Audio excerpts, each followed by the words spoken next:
अभी पहले इसको पूरा कर देता हूँ। वात प्रकृति है और पित्त भी है साथ में, तो मैंने कहा अलग अलग प्रकार के पानी आपको पिलाते हैं फिर यहाँ दिन भर। वात प्रकृति वालों को एलोवेरा गिलोय का, कफ प्रकृति वालों को दिव्य पेय का, और ज़्यादा ही दिक्कत है तो फिर काढ़ा भी दे देते हैं साथ साथ में, स्वासारी और पंचकोल का। स्वासारी के तो आपको पता ही है, उसमें मुलैठी, बनफसा, काकड़ा सिंगी, और उसमें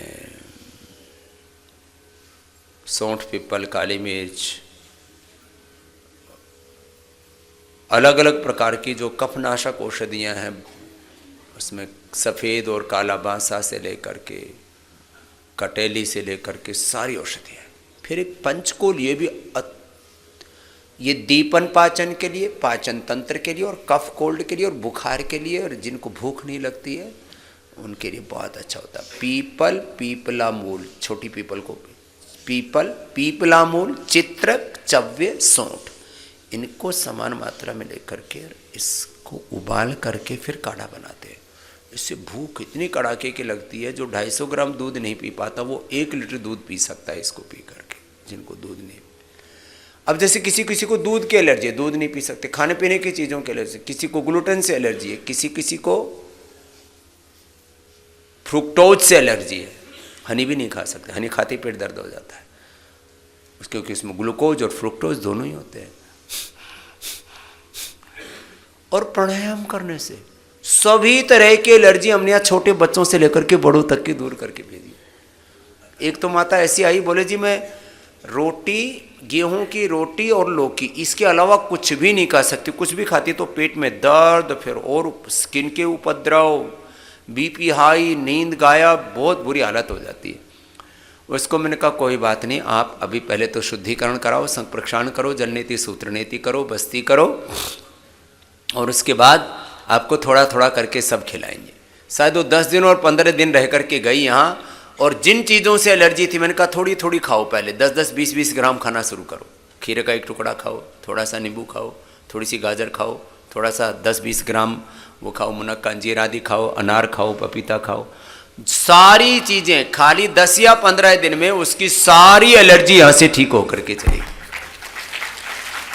मैंने, वो बहन आई भी थी उस समय, उसका मैंने इंटरव्यू भी करवाया हुआ है। ये छोटी छोटी बातें, खाने पीने की चीज़ों से एलर्जी, जिस चीज़ से भी एलर्जी है वो कारण है, बॉडी रिएक्ट करती है, तो क्या करें? आप भस्त्रिका, कपालभाति, अनुलोम विलोम आदि योगाभ्यास करके आपके अंदर एनर्जी पैदा कर लो, आपकी आंतें रिएक्शन मोड पर आ जाती है। आपका लीवर, आपका फेफड़ा, आपका हार्ट, आपका कि बॉडी के इंटरनल ऑर्गन्स, आपकी किडनी, आपकी पूरी इम्यूनिटी वो रिएक्शन मोड पर आ जाती है। पूरी दुनिया में ऐसे भी वेलनेस सेंटर्स बने हुए हैं जहाँ पर खाली एलर्जी टेस्ट करते हैं, और जिन चीज़ों से एलर्जी होती है उनको बंद करा देते हैं, फिर उनका थोड़ा डिटॉक्सिफिकेशन कर देते हैं, और उनको बोल देते हैं, वो कहते हैं कि ये चीज़ कभी नहीं खाना, और वो चीज़ें छोड़ते हैं, उनकी शुगर और ये सब। आजकल ये भी एक थेरेपी चल रही है, 4-5 हज़ार तरह के ब्लड के टेस्ट करते हैं, और पता नहीं उसमें 25-50 हज़ार रुपये कुछ लेते हैं, छोटे मोटे करते हैं तो 5 हज़ार रुपये, 5 हज़ार से लेके 25 हज़ार के, विदेशों में थोड़ा ज़्यादा है, 5 से 25 हज़ार के टेस्ट करते हैं खाली ब्लड के, और ये बताते हैं इस चीज़ से एलर्जी है। अब किसी किसी का तो हर एक में रेड आ जाता है, अब खाए क्या वो आदमी? तो एलर्जी का एक तो स्किन की होती है, एक खाने पीने की होती है, एक सांस की एलर्जी होती है। तो जिस भी चीज से एलर्जी है, आप अपने भीतर inner energy, inner power, inner strength, अंदर की ताकत पैदा कर लो, सभी तरह की एलर्जी से आप बच सकते हो। और जिस चीज से एलर्जी होती है उसी के बीच में आप रह सकते हो, धूल से, धुएं से, मिट्टी से। अब ठंडे फर्श पर पैर रखा, उसी से छींक होती है। अब इससे कैसे बचेंगे बताओ? अब वर्षा ठंडी आ रही है, अब ठंड से भी एलर्जी, तो क्या करें? बोल ठंड से बचो, ठंड से बचो इसका मतलब आदमी घूमना फिरना बंद कर दे, कमरे में कैद हो जाए, वहीं हीटर लगा के रुकेगा। ठंड से एलर्जी है तो नेचुरोपैथी का सिद्धांत है, जिस चीज से एलर्जी है उसी चीज को खाओ। लेकिन योग को अपनाओ पहले।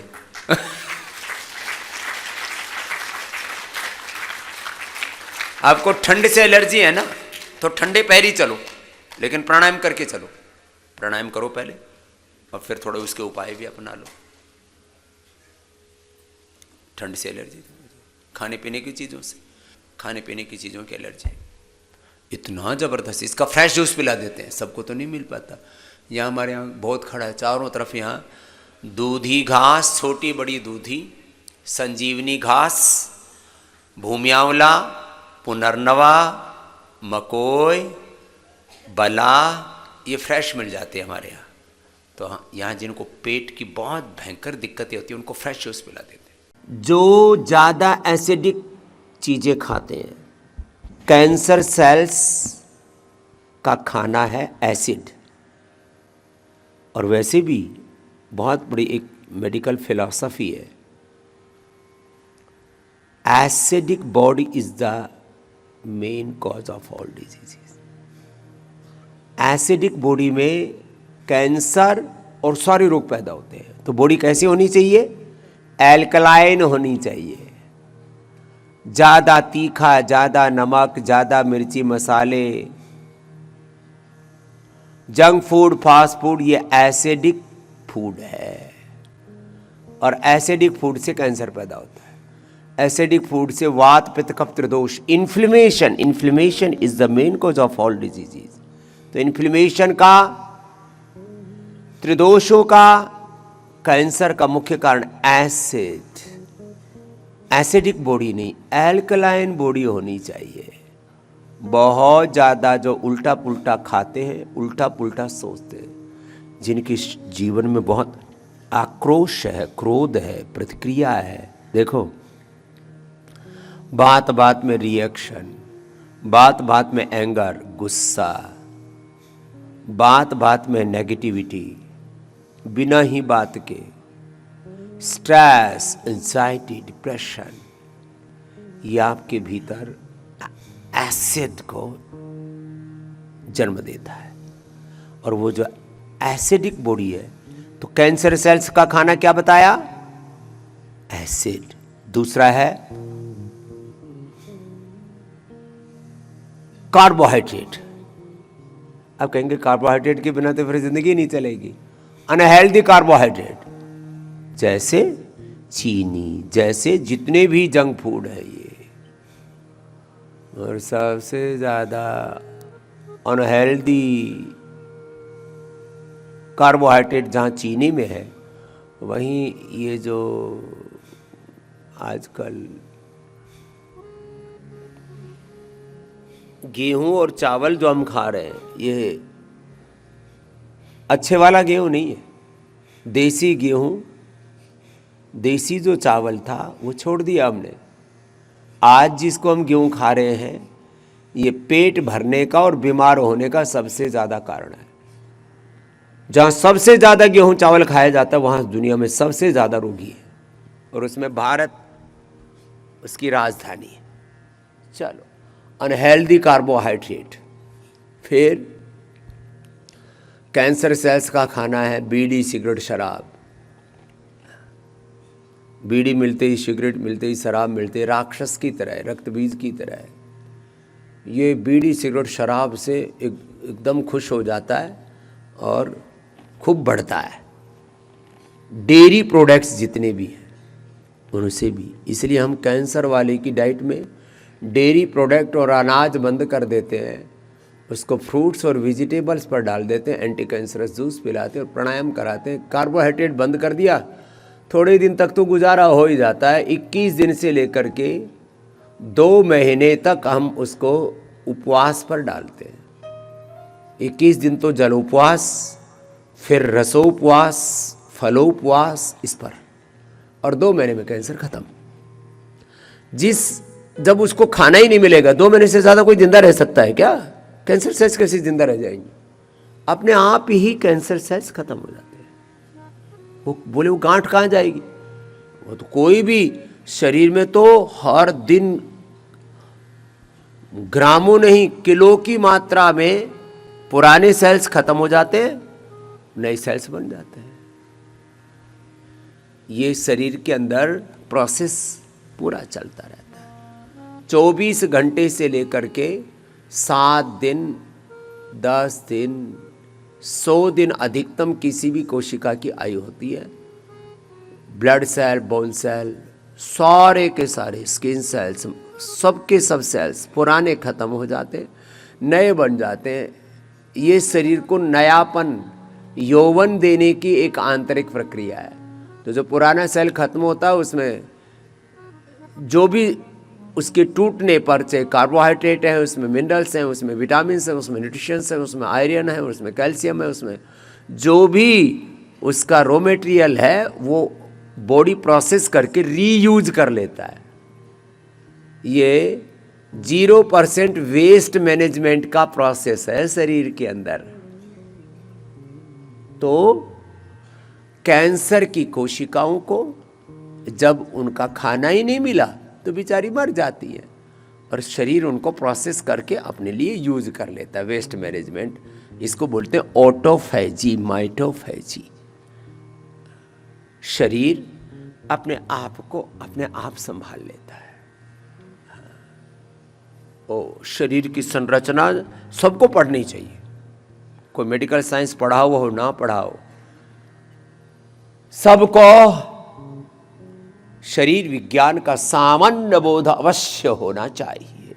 इसलिए मैं योग कराते कराते ये एनाबॉलिज्म, मेटाबॉलिज्म, कैटाबॉलिज्म क्या है, फिजियोलॉजी क्या है, बायोकेमिस्ट्री क्या है, ये हमारा blood profile, liver profile, kidney profile, पूरा शरीर कैसे चलता है और उसके पीछे का जो मैकेनिज्म क्या है, ये मैं योग कराते कराते रोज एक्सप्लेन करता हूँ। तो कैंसर के मुख्य कारणों की हम बात कर रहे थे, उसमें भी रेड मीट, उसमें ज़्यादा नमक, ज़्यादा चाय कॉफ़ी, हाँ ये कारण, रेड मीट, ज़्यादा चाय, ज़्यादा कॉफ़ी, ज़्यादा नमक।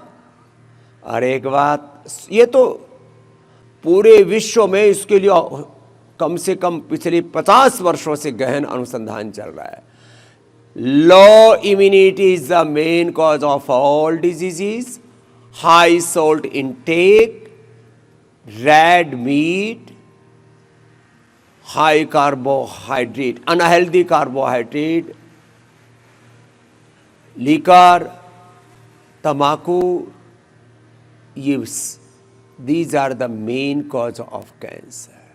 इनसे pre cancer cells post cancer cells में कन्वर्ट हो जाते हैं।